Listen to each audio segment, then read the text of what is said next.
Someone has said that most people do not think, they just think that they think. And I think that just about covers it. Now, there are certain simple rules and regulations that you can apply, and this lesson covers every one of them, that will help you avoid the mistakes, the common mistakes of inaccurate thinking, that is, of snap judgments and of being pushed around by your emotions. You know that the truth of the matter is that your emotions are not reliable at all. Take the emotion of love, for instance. It's the greatest and grandest of all of the emotions, and yet the most dangerous by the same token. And perhaps more trouble, more difficulty in human relationship grows out of misunderstanding of the emotion of love than for all other sources combined. Well, let's begin at the beginning on accurate thinking and see just what it is. First of all, there are two kinds of thinking, based upon three major fundamentals as follows. Inductive reasoning based on assumption of unknown facts or hypotheses. Then there's deductive reasoning based on known facts or what is believed to be known facts. Then there's logic, that is guidance by past experience similar to those under consideration. Now those are the three types of thinking that we do. And which one do you say that we put into operation most? Inductive reasoning or deductive reasoning or logic? Do you think we I don't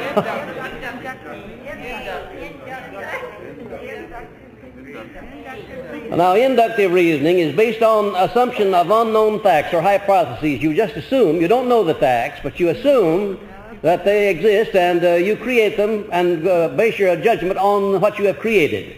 Now, when you do that, you must keep your fingers crossed and be ready to change your decision readily, because your reasoning may not prove to be accurate, because you're basing it upon assumed facts. But deductive reasoning is based on known facts or what is believed to be known facts. Now that's where you have all of the facts before you, and you can deduce from those facts certain things that you ought to do for your benefit or to carry out your desires.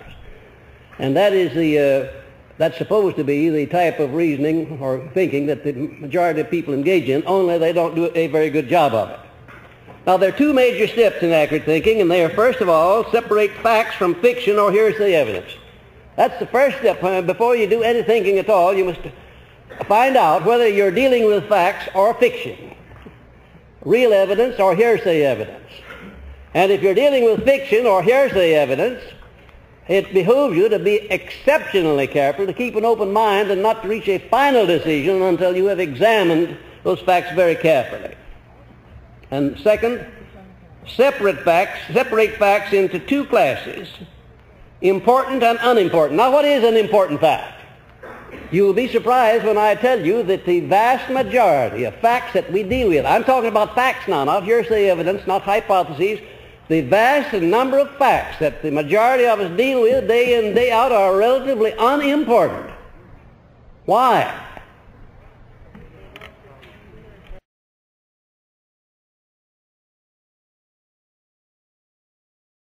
Well, let's see what an important fact is, and then you'll know why. An important fact may be assumed to be any fact that can be used to advantage in the attainment of one's major purpose or any subordinate desire leading toward the attainment of one's major purpose. Now, that's what an important fact is. And I wouldn't miss it very much, I suspect, if I said that the vast majority of people spend more time on irrelevant facts that have nothing whatsoever to do with their advancement than they do on facts that would be of benefit to them. Curiosity people that meddle in other people's affairs, gossipers and all that sort of thing, putting in a lot of time thinking and talking about other people's affairs, dealing with petty small talk and petty facts, in other words, dealing with unimportant facts.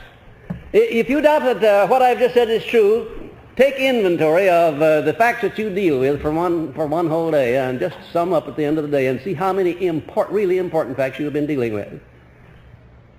It'd be better to do this on a Sunday, on an off day when you're away from your occupation or your business, because that's where an idle mind usually goes to work on unimportant facts. Now, opinions are usually without value because they are based on bias, prejudice, intolerance, guesswork, or hearsay evidence.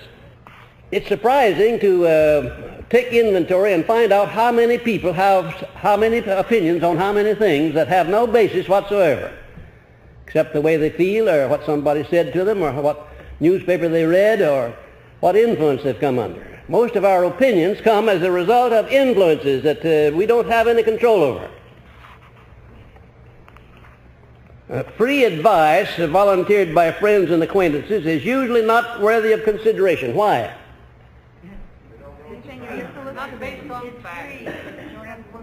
Not based upon facts and too much small talk mixed up in it. That last part of the sentence there is not meant to be funny.